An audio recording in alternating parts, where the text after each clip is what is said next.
Grande Rodrigo, tudo bom, professor Rodrigo? Estou aqui. Bom dia. Então, vamos tentando aqui assinar para você, mas está difícil. Então tá lá, o tema de hoje da nossa live pois não, Tuliese, um bom dia. Então, o tema é o STJ, a interpretação da regra do inciso 10 do artigo 833 do CPC. Essa questão foi julgada recentemente no RESP. Eu vou colocar aqui o número do RESP. Não é peraí, agravo, precisamente, é o agravo, né, interno. Por onde, doutora Maria? Então vamos lá. Agravo interno no RESP. Esse RESP é muito importante. Ó, 1 milhão, né? 958, 516. Peraí. São Paulo. Pronto. São Paulo. Tá aqui. Tá. Vamos lá. Então, esse RESP, ele foi julgado, a publicação saiu no informativo 742, né, do STJ. E ele foi julgado pela 4ª turma, ministro Raul Araújo, em 14/6 do mês passado, né, 2022. Então, a penhora. É claro que todos aqui sabem o que é a penhora. A penhora, o conceito de penhora, não precisa falar que o Estado juiz, é claro, de acordo com a norma jurídica, ele, para satisfação de um determinado crédito, ele utiliza, né, a força, né, do Estado para penhorar, né, um bem, né, do devedor. E é claro que estamos falando aqui de execução. Na execução, pois não, doutora Laura, nós temos princípios, né, como um deles é o da menor onerosidade do devedor. É isso? Nessa linha de raciocínio, o STJ se debruçou no julgamento desse recurso, tá? No sentido de que a impenhorabilidade como exceção, porque a impenhorabilidade ela é uma exceção. A regra é que o credor seja satisfeito, não é isso? Só que o devedor, ele não pode ir à ruína, e existem os princípios, né, constitucionais que o Estado juiz, né, esses princípios a favor, né, eles são favoráveis a todos nós jurisdicionados, que é o princípio da não onerosidade e o princípio da dignidade da pessoa humana. E nesse caso específico, do mínimo existencial. Aliás, o professor Rodrigo fala muito disso na obra dele, né? Que legal. Então, da menor onerosidade do devedor. Por isso que a regra não sei se vocês estão aí com o CPC, mas a regra do inciso 10 do artigo 833 diz que a penhora em dinheiro, né? Porque na gradação legal, existe a gradação legal, né? Aquela gradação legal dos bens que serão penhorados, que é o dinheiro. Aqui eu estou falando do dinheiro, pois não, doutora Márcia? Então, quando se fala em dinheiro, tem a prioridade naquela gradação legal. Como funciona? Primeiro, não há penhora, as pessoas confundem. Eu vou pedir a penhora online. Está errado, equivocado. Não é penhora online, é a indisponibilidade online. Porque o que ocorre? Sem ouvir a outra parte, é claro que vocês vão me dizer, e o contraditório, Walter? O contraditório, ele será, é claro que todos os princípios estão lá, principalmente lá do artigo 1º ao 10º do Código de Processo Civil.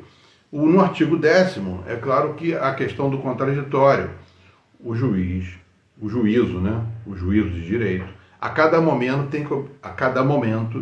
deve observar o princípio do contraditório.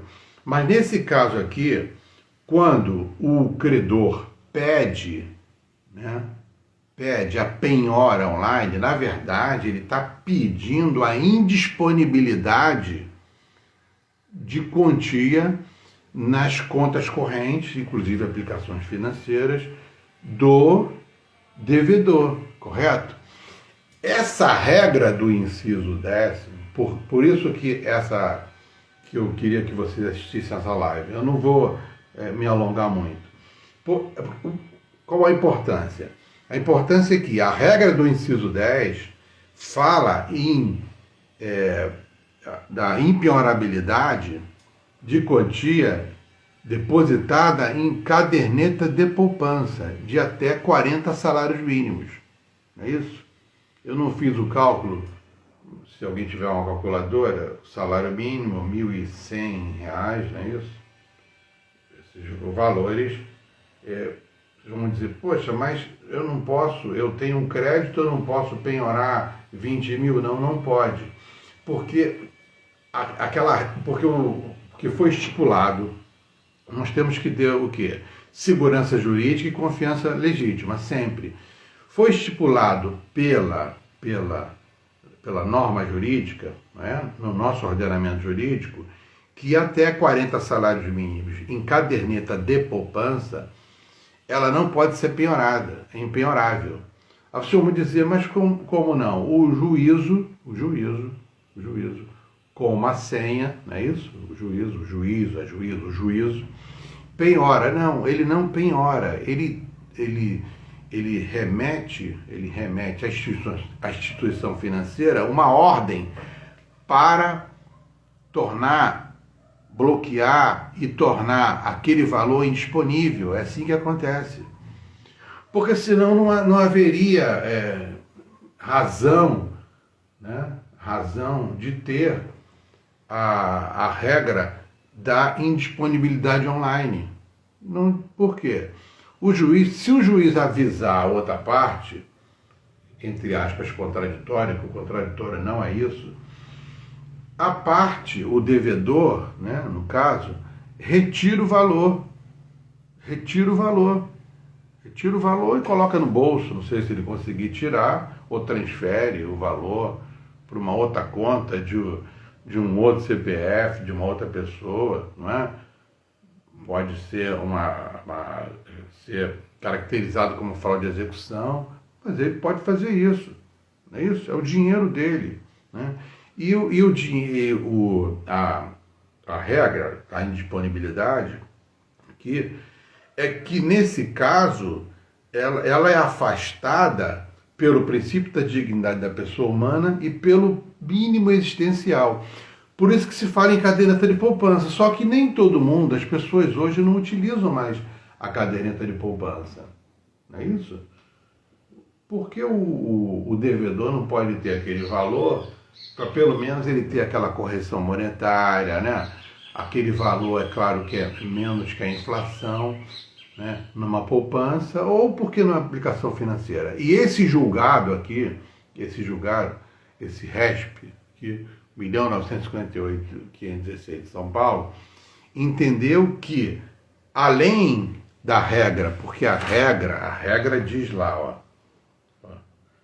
são impenhoráveis, artigo 833, inciso 10, a quantia depositada em caderneta de poupança até o limite de 40 salários mínimos, caderneta de poupança. Só que o Superior Tribunal de Justiça, pela 4ª turma, por esse julgado, estendeu, inclusive, ao dinheiro que tiver, ao valor que tiver aplicado em conta corrente, aplicado. até 40 salários mínimos. É claro que, se vamos dizer, o devedor vai ter que provar, claro, porque não há penhora no início. Vamos supor, na hipótese, né, aqui um exemplo, o exequente, o CPC fala requerer, mas também está errado, não é requerimento, é pedido, né? Pedido, requerimento não é a jurisdição contenciosa. Eu faço pedido. O advogado ou a advogada tem capacidade postulatória, não é isso? A parte, né, o demandante ou a parte, né, autor, réu, formula pedido e não requerimento. Mas o CPC continua ainda. Em 73 era assim, 2015 continua sendo dessa forma. Uma hora, quem sabe, né? Mas então, o exequente formula o pedido para indisponibilidade daquele determinado valor. Não pede a penhora online.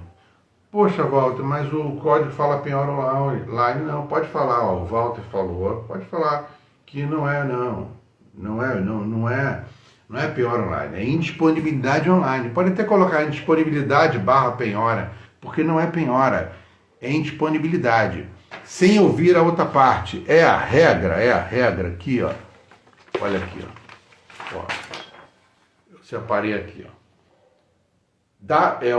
A subseção 5 do CPC, artigo 854. Da penhora de dinheiro em depósito ou em aplicação financeira. Porque a interpretação aqui é dos dispositivos legais, das regras do CPC, junto com a Constituição, junto com o ordenamento jurídico. A interpretação do processo civil é dessa forma. Tem que fazer toda essa interpretação. Então, por isso que eu comecei a live falando lá, do princípio da menor onerosidade do devedor. Por isso que chegamos a essa regra lá do artigo 833, inciso 10 do CPC, que fala da impenhorabilidade de quantia depositada em caderneta de poupança do devedor. É impenhorável, né? É claro que o devedor irá provar que esse valor, né, é numa poupança e, nesse caso, seria impenhorável pela regra aí é a questão de argumentação, do inciso 10 do CPC. Né? Aí o advogado, no caso do devedor, formula o pedido nesse sentido. Posteriormente, porque nesse caso, voltando à regra do artigo 854, diz: para possibilitar a penhora de dinheiro em depósito ou em aplicação financeira, possibilitar a penhora, que é posterior. Primeiro, o valor fica indisponível, não é isso? Porque o gerente da instituição financeira estará responsável de verificar, né, junto com o juiz, o valor que excedeu. Esse valor que excedeu, ele não estará mais disponível. Né? Por exemplo, eu vou penhorar 20 mil, né? O devedor tem 40 mil. Então, 20 mil é desbloqueado, mas no início é penhorado e depois tem um prazo do próprio CPC para que esse valor seja desbloqueado, entendeu? Mas no início fica indisponível o valor, depois tanto é que quando, não sei se vocês já viram, penhora em instituição financeira, de instituição financeira, por exemplo, Caixa Econômica Federal, né? Uma empresa pública. Aí está lá, Caixa Econômica Federal. Na hora de penhorar, a própria Caixa Econômica Federal já tem o valor, já tem contas específicas para isso, porque não há como gerir, né? Mesmo sendo gestor público. Então, já aquele valor. Mas aquele valor é penhorado um valor bem maior, fica indisponível. Aí depois a Caixa se manifesta dizendo que a conta não é essa, não é isso? e depois de um tempo, de um prazo estipulado pela CPC, é transferido para uma conta a favor do juízo, que vai, aí sim, aí depois vai estar penhorado e o devedor é intimado dessa penhora, mas no início aquele valor ele fica indisponível, é indisponível. Então, o artigo 854 diz, para possibilitar a penhora de dinheiro em depósito ou em aplicação financeira, o juiz, a requerimento do exequente, lê-se a pedido do exequente, pode, se tiverem um CPC, coloca um parênteses, ou então risca e coloca a pedido do exequente, porque o CPC, hoje nós não temos mais, a não ser vadimeco, né?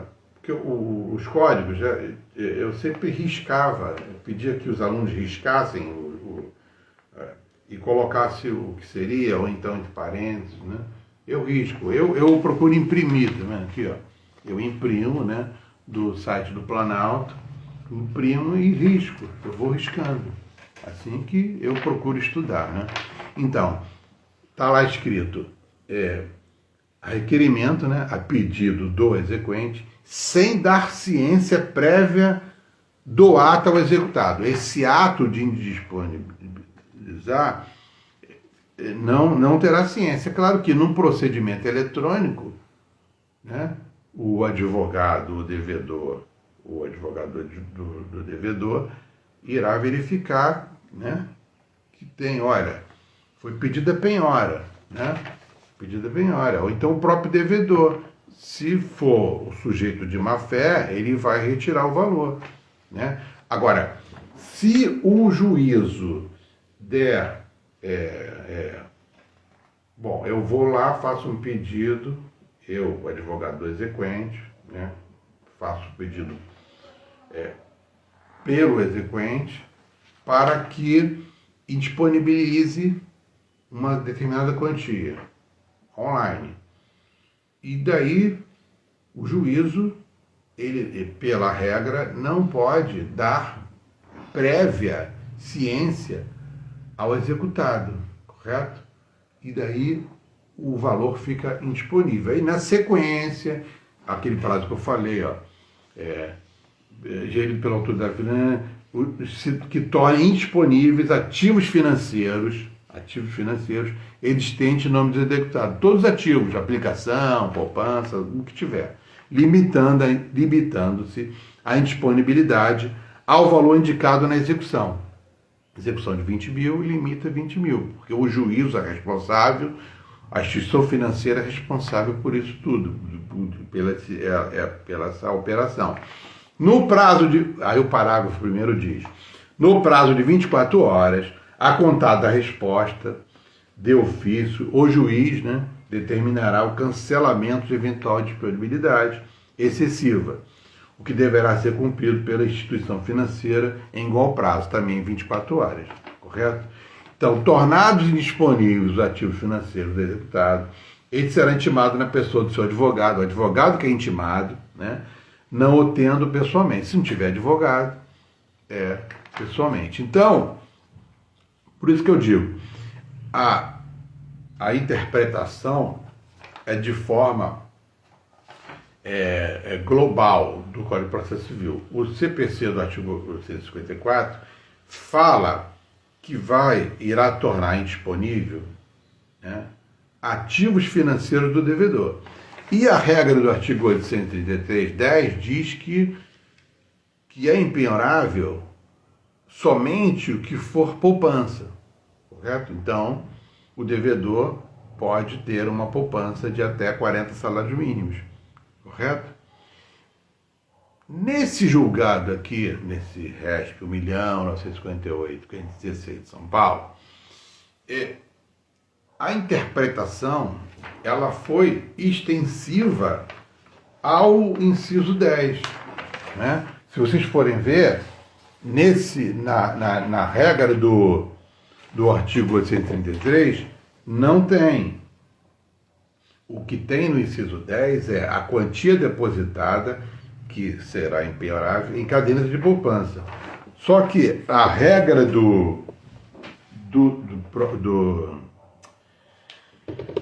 nesse julgado se tornou disponível, aliás, impenhorável, né? Aqui, ó, é possível ao devedor poupar valores sobre a regra da impenhorabilidade, né, no patamar de até 40 salários mínimos. Tudo bem. E mesmo assim, até 40 salários mínimos. E mesmo sendo em aplicações financeiras, ou seja, em outras, mesmo que não for, pode ser na conta corrente, não precisa ser somente em poupança. Aí vai me dizer, poxa, Walter, ainda bem que eu assisti essa live, né? Você me ajudou, obrigado, né? Então é isso, é por isso que às vezes, eu tenho muita coisa para fazer, 10 horas da manhã de uma sexta-feira, eu com prazo tenho que parar para assistir o Walter falar. Eu vou deixar a live gravada, vocês compartilhem com os amigos, tá bom? Porque essa notícia, essa live, pode ser que ajude a vocês, né? Numa prova de um concurso público, até no caso de uma demanda, né? Uma demanda, tanto para o advogada do devedor, quanto do credor, né? O credor que está incessantemente atrás de valor, né? Principalmente o dinheiro, né? Que o dinheiro está difícil, mas a gradação legal é dinheiro. Só que devemos, né? O ordenamento jurídico deve observar princípios, como o princípio da menor onerosidade do devedor e também a dignidade da pessoa humana e o mínimo existencial.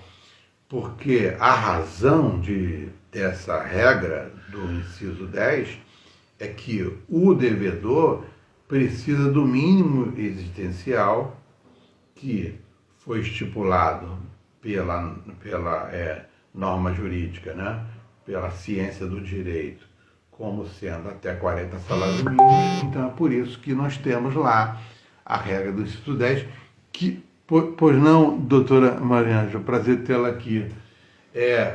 Está aqui, nós estamos conversando sobre um julgado recente do STJ que estendeu a regra do inciso 10 do artigo 833 para se tornar impenhorável, além de valores depositados em dinheiro em conta poupança até 40 salários mínimos, estendeu até também em conta corrente, mesmo sendo aplicação, de até 40 salários mínimos, não só em caderneta de poupança. Esse RESP foi julgado no dia 14/6/2022. Eu coloquei aqui o RESP, está aqui no comentário, tá? E esse RESP, está aqui, ó, 1.958.516 de São Paulo. Está no informativo 742 do Superior Tribunal de Justiça. Alguém tem alguma pergunta a fazer? Eu acredito que eu vou deixar aqui a live gravada. Essa live eu acredito que está de bom tamanho, que hoje é sexta-feira, né? Sextou, ainda não, daqui a pouco irei colocar o paletó, a gravata, né? E direcionarei ao fórum. Tem que, infelizmente, o processo eletrônico, para que é o fórum, né? Tem que ir. Eu ainda tenho alguns processos físicos, né, também. Parece que, pelo menos,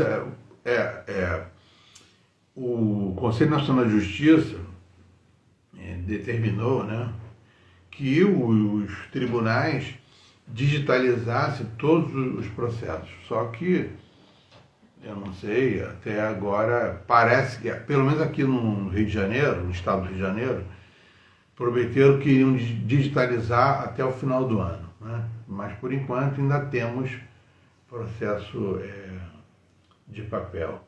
Então, como eu advogo tanto na região dos lagos como na capital, eu já vi várias vezes, né, que o juízo, né, despachava Ao réu, ao autor, sob folhas 1040.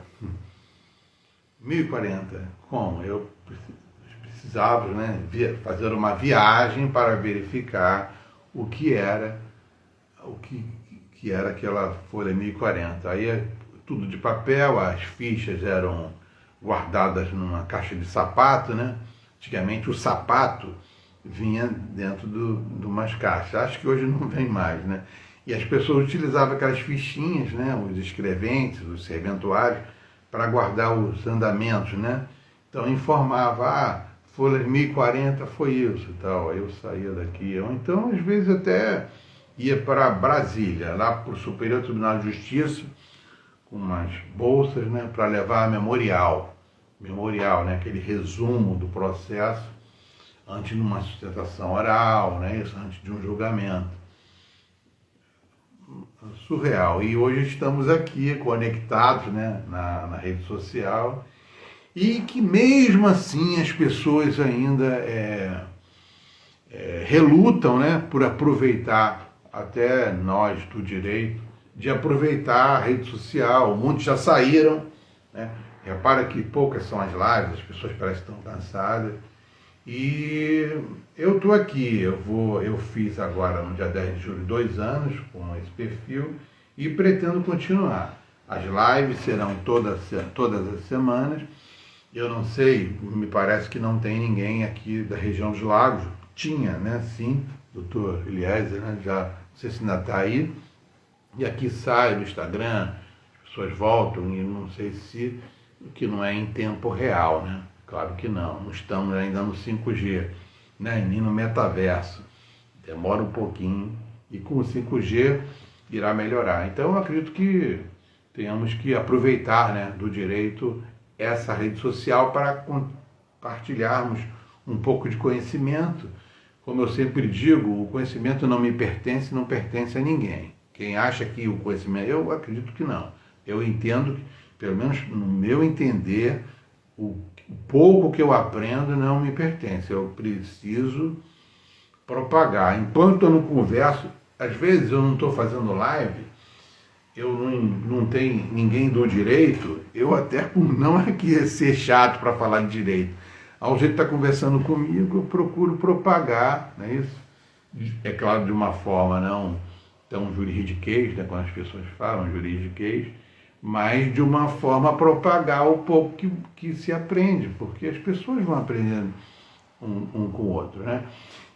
Então, eu vou deixar a live gravada aqui, para você que, no caso, é da região dos Lagos, por Araruama, eu estarei em um curso no dia 28, é um aulão, 2h30, tá?